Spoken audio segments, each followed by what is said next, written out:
정말 말도 안 되는 이야기처럼 들릴 수도 있겠지만요.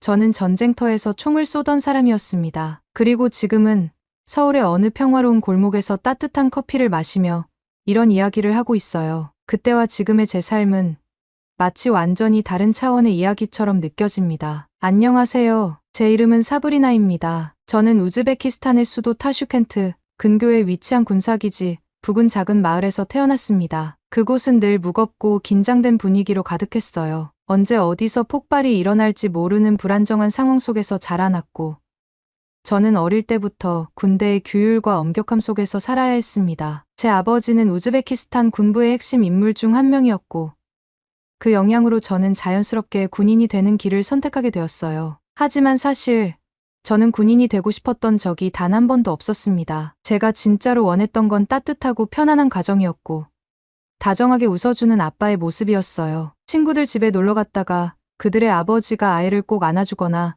사탕을 건네는 모습을 볼 때마다 이상하리만큼 부러웠습니다. 하지만 우리 집엔 그런 게 없었어요. 아버지는 늘 딱딱했고 군인의 딸은 군인처럼 살아야 한다는 말을 입에 달고 살았습니다. 엄마는 조용한 분이셨지만 늘 아버지의 눈치를 보며 사셨고 저와 많은 대화를 나누진 않으셨어요. 그래서 저는 늘 혼자였어요. 어릴 때 외로움을 달래기 위해 밤마다 방 안에서 이불을 덮고 작은 손전등을 켜 책을 읽곤 했어요. 그 책들은 제가 상상 속에서라도 도망칠 수 있게 해줬습니다. 하지만 현실은 언제나 냉혹했고 저는 결국 20살이 되던 해 군사학교에 입학하게 되었습니다. 군사학교는 상상보다 더 혹독했어요. 남학생들과 똑같이 훈련을 받았고 그 누구보다 강하다는 걸 증명해야 했습니다. 왜냐하면 저는 장군의 딸이었기 때문이에요. 사람들은 저를 질투했고 또 어떤 사람들은 저를 시험했습니다. 단 한 번이라도 실수하면 아버지 덕에 이 자리에 있는 거 아니냐는 소리를 들을까 두려워 늘 이를 악물고 버텼어요. 잠깐 여러분 그거 아세요? 여러분의 구독, 좋아요, 알림 설정은 저에게 가장 큰 힘이 됩니다. 클릭 한 번으로 제게 큰 힘을 주시길 바라요. 몇 년 뒤 저는 정식으로 군인이 되었고 현장 배치를 받았습니다. 처음으로 배치받은 곳은 국경지대 근처였는데 이곳은 종종 분쟁이 발생하던 곳이었습니다. 실탄이 오가는 그 현실을 마주하며 처음엔 너무 무서웠지만 어느 순간부터 감정이 무뎌지기 시작했습니다. 어느 겨울날이었어요. 순찰을 돌던 중 폐허가 된 마을을 지나게 됐는데 한켠에서 헝클어진 인형 하나가 눈에 들어왔습니다. 눈 위에 버려진 그 인형을 보는 순간 가슴이 먹먹했어요. 전쟁은 단지 군인들만의 문제가 아니었고 아이들과 가족들의 삶까지 모두 앗아가는 거였어요. 그날 이후로 저는 자주 악몽을 꾸기 시작했습니다. 총성과 비명, 붉은 피, 그리고 자꾸만 제 앞에서 사라지는 사람들의 얼굴이 반복됐습니다. 그렇게 몇 년이 흐르고 어느 날 부대 내에서 쉬는 시간에 한 동료가 가져온 드라마 영상을 보게 됐어요. 처음엔 그저 흘려보려 했지만 이상하게 눈을 뗄 수가 없었습니다. 그 드라마는 한국의 일상을 담은 이야기였는데 밤에도 환한 길거리, 사람들끼리 웃으며 이야기 나누는 모습, 무엇보다도 아무도 총을 들고 다니지 않는 모습이 너무 충격적이었습니다. 처음으로 들었던 생각은 진짜 이런 나라가 존재한다고? 였습니다. 그리고 그날 이후 저는 한국이라는 나라에 대한 호기심과 동경을 품기 시작했어요. 혹시 저도 그런 평화로운 삶을 살아볼 수 있을까요? 사고는 그야말로 순식간이었습니다. 산악 훈련 중 갑작스럽게 무너진 바위 더미에 깔려버렸고 정신을 차렸을 땐 헬기 소리와 함께 들려오는 동료들의 다급한 외침뿐이었어요. 숨이 턱 막히는 통증 속에서도 머릿속에 맴돈 건 딱 하나였습니다. 이러다 죽을 수도 있겠구나. 그 순간 너무나 또렷하게 떠오른 게 있었습니다. 그날 본 한국 드라마의 평화로운 장면들, 그리고 그 속을 걷는 나의 모습. 병원에서 깨어났을 때 저는 온몸에 깁스를 하고 있었고 움직일 수조차 없었습니다. 군 병원 특유의 차가운 공기 속에서 창밖을 바라보며 생각했습니다. 이제는 정말 달라지고 싶다고요. 이대로 다시 전쟁터로 돌아가고 싶지 않았습니다. 누군가의 명령에 따라 죽음을 향해 달려가는 삶. 이제는 벗어나고 싶었어요. 몸이 어느 정도 회복되었을 무렵 저는 결국 퇴역을 결심했습니다. 아버지께 말씀드리자마자 사무실 안은 숨소리조차 들리지 않을 정도로 무거워졌어요. 넌 군인이야. 그리고 그건 내가 선택한 길이다. 장군의 딸로 태어나 그 자리를 지킨 것. 그게 내 책임이지. 아버지의 목소리는 차갑고 단호했습니다. 한국, 웃기지 마. 내가 뭘 안다고 그런 선택을 해. 거긴 환상이야. 현실은 다르다. 하지만 저는 물러서지 않았습니다. 어린 시절부터 늘 따르기만 했던 아버지였지만 이번만큼은 제 삶의 방향을 스스로 선택하고 싶었습니다. 설득이 통하지 않자 결국 집을 나와 한국행 비행기 표를 예약했어요. 그 비행기 안에서 저는 울었습니다. 무섭고 두려웠지만 그보다 더 크게 다가온 감정은 해방이었습니다. 처음으로 저 자신의 삶을 살아간다는 느낌이었어요. 인천공항에 도착했을 때의 감정은 아직도 생생하게 기억납니다. 공항의 구조, 질서정연한 줄, 그리고 사람들의 여유로운 표정들. 택시를 타지 않고 공항버스를 타고 시내로 들어갔는데 그조차 신기하고 감사한 경험이었어요. 그날 밤 제가 예약한 고시원 방에서 혼자 라면을 먹으며 창밖을 바라봤습니다. 아무도 총을 들고 다니지 않고 아이들이 해가 진 뒤에도 놀이터에서 놀 수 있는 이곳. 여기가 진짜 현실이라는 게 믿기지 않았어요. 다음 날 저는 한국어 학원에 등록했습니다. 처음에는 한글조차 읽기 어려웠지만 매일 반복하고 또 반복하면서 점점 익숙해지기 시작했어요. 학원에선 다양한 나라에서 온 사람들이 있었는데 그들과 친구가 되면서 한국 생활도 한층 재미있어졌습니다. 어느 날은 같이 남대문 시장을 구경하러 갔다가 길을 잃어버려서 2시간을 헤매기도 했고 또 다른 날은 동대문에서 우연히 케이팝 댄스 퍼포먼스를 보고 넋을 잃고 바라보기도 했어요. 그렇게 몇 달이 지나고 작은 카페에서 알바를 시작하게 되었어요. 그곳에서 저는 준호를 만났습니다. 그는 매일같이 아메리카노를 주문하던 손님이었고 정해진 시간처럼 늘 오전 10시쯤이면 조용히 들어와 자리에 앉아 노트북을 펼치곤 했습니다. 처음엔 그저 단골 손님 정도로만 생각했어요. 말수가 적고 혼자만의 시간을 즐기는 듯한 분위기였거든요. 그런데 어느 날 제가 카운터 뒤에서 한국어 발음을 연습하다가 혼잣말로 얘 발음을 계속 틀리자 조용히 다가와 웃으며 말했어요. 그건 의하고 이 사이 느낌이에요. 다시 한번 해보실래요? 저는 놀라서 고개를 들었고 그가 말끝에 붙인 조심스러운 미소의 긴장이 조금 풀렸어요. 그날 이후로 그는 종종 한국어에 대해 가볍게 조언을 해주기 시작했습니다. 지하철이 아니라 지하철이에요. 받침을 너무 강하게 발음하면 어색해요. 그런 말들에 저도 모르게 웃게 되었고 어느새 제 발음 연습은 그와 함께하는 일상이 되었습니다. 하루는 갑자기 비가 쏟아졌고 우산을 깜빡한 제가 당황해하자 그가 말했어요. 저기 앞에 편의점 있어요. 같이 우산 하나 사서 씁시다. 우산 하나를 함께 쓰고 비를 맞으며 가게까지 걸어간 그 길 위에서 저는 처음으로 그의 따뜻함을 느꼈습니다. 또 다른 날엔 카페 마감 시간이 다 되어갈 때 그가 커피를 마시며 읽던 책을 조심스레 보여주며 말했어요. 혹시 이 책 읽어보셨어요? 한국 역사 이야기인데 외국인 입장에선 조금 어려울 수도 있어요. 근데 재밌어요. 책 표지에는 조선 후기 여성의 삶을 다룬 에세이가 적혀 있었고 그의 진지한 눈빛에 저는 처음으로 그에게 궁금증이 생겼습니다. 그렇게 자주 얼굴을 보다 보니 점심시간을 함께 하거나 학원 수업이 끝난 후 간단히 맥주 한 잔을 하게 되기도 했어요. 그는 전공이 역사였고 한국 문화에 관심이 많아 박물관과 전통시장을 즐겨 간다 했습니다. 그래서 저는 어느 날 직접 제게 의미 있던 장소로 그를 초대했어요. 망원시장 가보셨어요? 그는 고개를 저었고 우리는 함께 망원동으로 향했습니다. 시장 골목에서 따끈한 어묵을 먹으며 웃고 떠들던 그날 저는 마음 한켠이 이상하게 따뜻해졌어요. 그는 서두르지 않았고 언제나 존중과 배려를 잃지 않았습니다. 제 속도가 느려도 기다려주었고 제가 말이 서툴러도 끝까지 들어주었어요. 그런 순간들이 쌓이면서 저는 그에게 자연스럽게 기대고 싶어졌고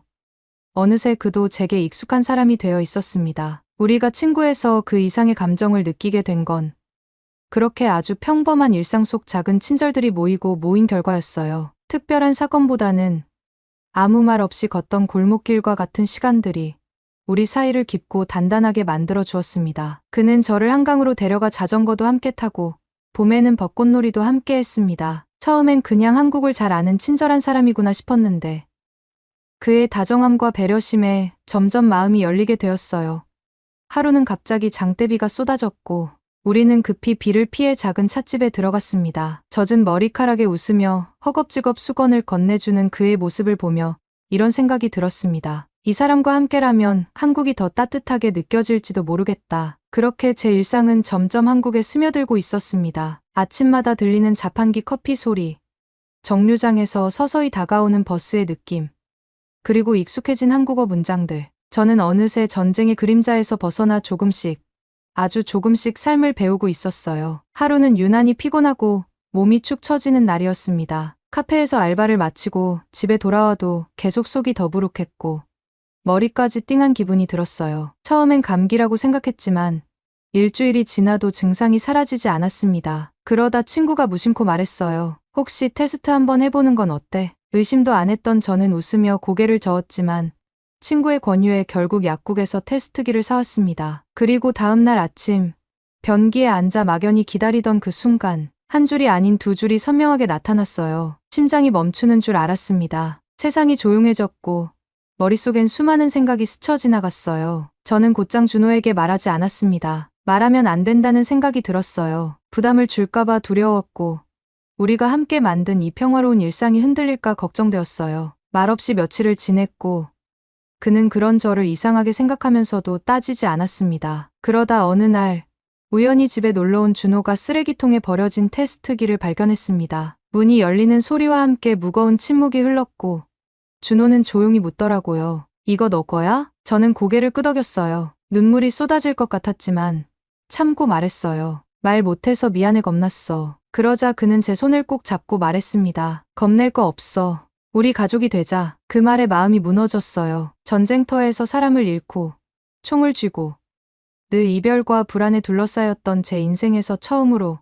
가족이라는 단어가 따뜻하게 들렸습니다. 결혼 준비는 조용히 시작됐습니다. 작지만 의미 있는 결혼식을 계획하며 저는 부모님께 이 소식을 전하기로 마음먹었어요. 하지만 예상대로 연락은 닿지 않았습니다. 수차례 전화와 메시지를 보냈지만 답은 없었어요. 마음이 아팠지만 어쩌면 이해도 됐어요. 갑작스럽게 떠난 저를 원망하는 마음이 클 수밖에 없겠죠. 그래도 포기할 수는 없었어요. 그래서 저는 병원에서 받은 초음파 사진을 찍어 메시지로 보냈습니다. 저는 지금 한국에서 잘 지내고 있어요. 그리고 생명이 생겼어요. 며칠 후 아버지에게서 메시지가 왔습니다. 단 3글자였습니다. 가보겠다. 그날 저는 멍하니 핸드폰을 들여다보며 한참을 울었어요. 한국에 오시겠다는 말은 곧 저를 이해하려는 첫걸음이라는 뜻이었어요. 부모님이 한국에 도착하신 날, 저는 공항으로 마중을 나갔습니다. 오랜만에 마주한 아버지는 여전히 강직한 표정이었지만 그 안에 흐릿한 미소가 있었습니다. 어머니는 제 배를 보며 살짝 눈시울이 붉어지셨고요. 한국에 계시는 동안 저는 부모님을 데리고 정말 많은 곳을 다녔습니다. 처음에는 전형적인 관광지부터 가볼까 고민했지만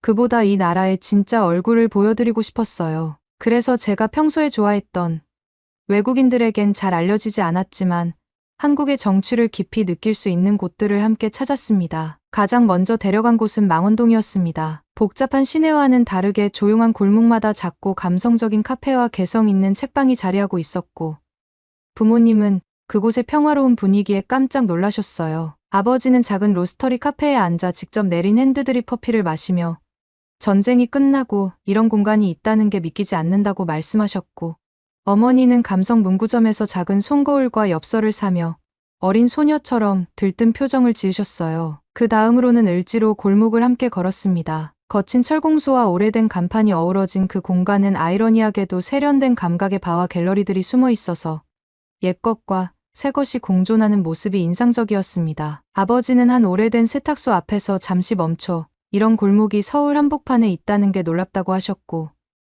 어머니는 수제 맥주집에서 처음 마셔보는 과일향 맥주를 드시며 웃음을 터뜨리셨어요. 또 하나 특별했던 곳은 성북동이었습니다. 골목을 따라 예술가의 작업실과 고택들이 이어져 있었고 산자락 아래 펼쳐진 조용한 길을 걸으며 어머니는 마치 한국의 시골에 와 있는 것 같다고 하셨어요. 그곳에서 우리는 한옥을 개조한 찻집에 들어갔고 창문 밖으로 보이는 풍경과 한 잔의 유자차가 부모님의 마음을 차분하게 녹여주었습니다. 아무 계획 없이 떠난 양양 여행도 기억에 남아요. 밤늦게 도착한 해변에서는 별이 쏟아질 듯했어요. 도시의 소음에 익숙한 부모님께는 그 고요함 자체가 놀라움이었죠. 다음 날 아침, 동해 바다를 보며 해산물 백반을 먹고 조용한 해변을 산책하며 부모님은 우리가 알던 한국보다 훨씬 더 다양하고 깊은 나라구나라고 말씀하셨어요. 이런 시간들이 쌓이면서 부모님도 점점 한국을 있는 그대로 받아들이기 시작하셨고 그 속에서 저희 삶을 이해해주기 시작하셨습니다. 그 어떤 설명보다 그들과 함께한 이 특별한 공간들이 제 마음을 대신해줬던 것 같아요. 하루는 저녁을 먹고 돌아가는 길, 아버지가 조용히 말하셨어요. 이렇게 안전한 나라가 진짜로 있었구나. 그 말 한마디에 저는 그동안 쌓인 모든 감정이 녹아내리는 것 같았습니다. 결혼식 날, 부모님은 단상 옆에서 조용히 앉아 계셨어요. 아버지는 손에 힘을 꽉 쥐고 있었고, 어머니는 끝내 눈물을 참지 못하고 흐느끼셨어요. 식이 끝난 후, 아버지는 저를 안아주며 말했습니다. 사브리나, 잘 살아라. 내가 선택한 길이 옳았다는 걸 이제 알겠다. 손주도 이 나라에서 자라는 게 더 행복할 거다. 그날, 저는 진짜 가족을 얻었다는 생각이 들었어요. 강요가 아닌 이해로 이루어진 관계, 혈연을 넘어선 사랑의 형태가 무엇인지 저는 이곳 한국에서 알게 되었습니다. 결혼식이 끝난 다음 날, 서울의 봄은 유난히 포근하고 햇살이 따뜻했어요. 예식장을 정리하고 남편과 함께 늦은 저녁을 먹으러 나가는데 그 순간이 그렇게 평화롭게 느껴질 수가 없었습니다. 너무 평범하고 잔잔한 하루였는데도 제겐 그 모든 순간이 기적처럼 느껴졌어요. 처음 한국에 왔을 땐 눈앞이 깜깜했고 매일이 낯설고 두려운 연속이었지만 이제는 시장 골목의 냄새, 따뜻한 편의점 조명, 지하철에서 졸고 있는 사람들의 모습까지도 모두 익숙하고 정겹게 느껴졌습니다. 결혼 이후 저는 한국에서 정식으로 체류 허가를 받고 남편과 함께 작은 아파트에서 살게 되었어요. 물론 넓은 집도 아니었고 가끔은 문화적 차이로 다투기도 했지만 그 모든 것이 일상이라는 이름으로 다가왔습니다. 특히 임신한 몸으로 병원에 가서 진료를 받을 때마다 놀라움을 감출 수 없었습니다. 의사 선생님이 제 이야기를 진심으로 들어주고 간호사분들이 다정하게 손을 잡아주며 설명해주는 그 순간들 속에서 저는 사람 대 사람으로 존중받고 있다는 느낌을 받았어요. 우즈베키스탄에서는 여자 군인이 병원에서 치료받을 때에도 긴장해야 했고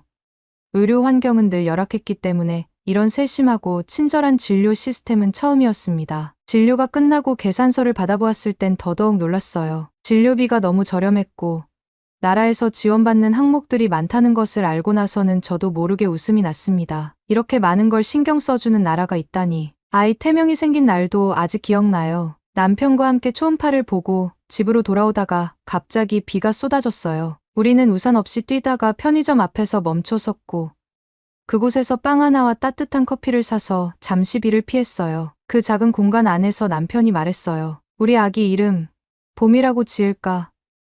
오늘처럼 따뜻한 날에 생긴 아이니까. 그 말에 저는 고개를 끄덕였고 그날부터 우리 아이는 봄이가 되었어요. 가끔은 밤에 혼자 있을 때 과거가 생각나곤 했어요. 전쟁터에서 뛰던 발소리, 부대에서 들려오던 무전 소리, 헬기 소리와 터지는 포탄의 기억들. 하지만 그런 기억들도 이제는 멀어진 이야기처럼 느껴졌습니다. 지금 제 주변엔 총도, 전쟁도, 명령도 없었어요. 대신 아이가 자라날 아늑한 집과 따뜻한 밥 냄새, 그리고 나를 사랑해주는 사람들이 있었습니다. 아이의 첫 심장 소리를 들은 날, 저는 병원 침대 위에서 가만히 눈을 감고 생각했어요. 이 아이는 나처럼 어두운 세상이 아니라 이런 평화로운 곳에서 태어나 다행이야. 그 후 부모님은 한국에 자주 오시기 시작했어요. 처음엔 언어 장벽도 있었고 한국 문화에 적응하는 것도 쉽지 않으셨지만 이곳의 따뜻한 분위기와 사람들 덕분에 점점 마음을 열어가셨습니다. 한 번은 아버지가 시장에서 떡볶이를 드셔보시고 깜짝 놀라셨던 적도 있었어요. 이게 고작 길거리 음식이냐? 왜 이렇게 맛있지? 어머니는 한국 드라마를 보기 시작하시면서 한글 공부까지 하셨어요. 이제는 간단한 인사 정도는 자연스럽게 하시고 마트에서 장도 직접 보시곤 합니다. 가족이라는 것이 무엇인지 저는 한국에서 새롭게 배워갔습니다. 혈연으로만 엮인 관계가 아니라 서로를 이해하고 존중하며 만들어가는 관계. 과거의 저는 늘 누군가의 기준에 맞춰 살아야 했고 저 스스로를 잃어버린 채 복종하는 삶만을 배워왔지만 이제는 그렇지 않았어요. 이제는 나의 선택으로 내가 사랑하는 사람들과 함께 나만의 방식으로 살아가고 있습니다. 가끔 친구들이 제게 묻곤 해요. 너는 왜 그렇게 한국을 좋아하게 된 거야? 저는 웃으며 대답합니다. 그냥 여긴 나한테 처음으로 살아도 괜찮다는 느낌을 준 나라였거든. 그리고 마음속으로는 이렇게 덧붙입니다. 여긴 전쟁 대신 평화가, 명령 대신 존중이, 두려움 대신 사랑이 있는 나라니까. 이제 저는 다시 군인이 되고 싶지도 과거로 돌아가고 싶지도 않습니다. 아이가 태어나고 봄이처럼 따뜻한 시간이 흐를 때마다 제 선택이 옳았다는 걸 다시 한번 느끼게 돼요. 이 조용한 나라의 공기 속에서 저는 매일 새로운 삶을 배우고 있어요. 언젠가 이 이야기를 책으로 남기고 싶어요. 누군가 지금도 전쟁터 어딘가에서 지쳐가는 이가 있다면 그 사람에게도 이런 삶이 가능하다고 알려주고 싶거든요. 평화는 누군가의 이야기 속에만 존재하는 게 아니라 분명 현실이 될 수 있다는 걸 제가 지금 이렇게 증명하고 있으니까요. 지금은 아기가 태어나고 저희 부모님도 한국으로 오셔서 함께 지내고 있어요. 출산 후 바로 조리원에 들어갔을 때 부모님은 또 한 번 놀라움을 감추지 못하셨어요. 아버지는 복도 끝까지 이어진 넓고 조용한 조리원 내부를 둘러보며 말없이 서 계셨고, 어머니는 간호사 선생님이 준비한 따뜻한 미역국과 영양 간식을 보며 연신 감탄하셨어요. 세상에, 여기선 산모가 공주처럼 대접받는구나. 그 말에 저는 웃었고, 어머니는 눈시울을 붉히셨어요. 당신이 저를 낳았을 땐 손 하나 제대로 쓸 수 없는 채로 허름한 병원에서 겨우 버티셨다며. 너라도 이렇게 편하게 몸조리해서 정말 다행이야 라고 하셨어요. 조리원에서 퇴소한 후에는 부모님이 저희 집으로 오셔서 함께 지내고 계세요. 처음엔 낯설어 하시던 한국식 육아 방식도 이제는 익숙해지셨고, 기저귀 가는 법부터 분유 타는 법까지 하나하나 배워가며 손주를 돌보는 데 큰 기쁨을 느끼고 계세요. 아버지는 아이가 울면 누구보다 먼저 안아주고, 어머니는 매일같이 한복 입은 아기 사진을 찍으며 앨범을 만들고 계세요. 그런 부모님의 모습에서 저는 다시 한번 느껴요. 이전에 냉정하고 엄격하던 아버지가 지금은 손주를 앞에 두고는 무장해제된 얼굴로 웃고 있다는 거요. 하루는 아버지가 저녁 식사를 마친 후 조용히 말하셨어요. 처음엔 내가 이 나라에 왜 그토록 집착했는지 이해가 안 됐다. 그런데 지금은 안다. 여긴 사람을 따뜻하게 만드는 곳이야. 그 말을 듣고 저는 마음 깊이 울컥했어요. 군대에서만 살아온 분이, 전쟁과 명령에 익숙한 분이 그렇게 말해주셨다는 게 믿기지 않았습니다. 며칠 뒤 부모님이 다시 우즈베키스탄으로 돌아가야 할 시간이 다가왔어요. 짐을 싸는 내내 어머니는 몇 번이나 한숨을 쉬셨고, 아버지는 서랍을 열었다 닫았다 반복하며 말없이 시간을 끌었어요. 비행기 타기 전날 밤, 아버지가 제게 조용히 말했습니다. 이번에 돌아가긴 하겠지만 곧 다시 오겠다. 여긴 다시 오고 싶은 나라니까. 그날 밤 저는 잠이 오지 않았어요. 생각해보면 제가 한국에서 찾은 평화는 제 삶을 바꿔놓은 것뿐만 아니라 부모님의 삶도 바꿔놓았어요. 그분들의 표정이 바뀌고 말투가 부드러워지고 서로를 바라보는 눈빛이 변한 것을 저는 너무도 뚜렷하게 느꼈어요. 아이를 재우고 남편과 조용히 앉아 창밖을 보면서 가끔 생각합니다. 나는 정말 다른 나라에 와서 다른 삶을 살고 있구나. 그리고 이 삶은 내가 오랫동안 꿈꿔왔던 삶이었구나. 한국이라는 이 작은 나라가 제게는 세상에서 가장 넓고 따뜻한 품처럼 느껴집니다. 이곳에서의 하루하루가 기적 같고, 그 기적이 제 아이에게는 평범한 일상이 된다는 사실이 가장 감사합니다. 그래서 저는 앞으로도 이곳에서 가족과 함께, 그리고 저 자신답게 살아가려 합니다. 누구도 강요하지 않고, 누구의 명령에도 흔들리지 않고, 내가 사랑하는 사람들과 함께 그저 따뜻하게 살아가고 싶어요. 그리고 언젠가 아이가 자라 제게 묻겠죠. 엄마는 왜 한국에 오게 된 거야? 그때 저는 조용히 웃으며 말해줄 거예요. 엄마는 사랑받고 싶었단다. 그래서 여기에 왔고, 여기서 사랑을 만났어. 오늘의 이야기는 여기까지입니다. 오늘의 사연이 마음에 드셨다면 구독, 좋아요 부탁드리겠습니다. 소중한 시간, 긴 이야기 끝까지 들어주셔서 진심으로 감사합니다. 앞으로도 더 좋은 사연으로 여러분을 찾아오겠습니다. 시청해 주셔서 감사합니다.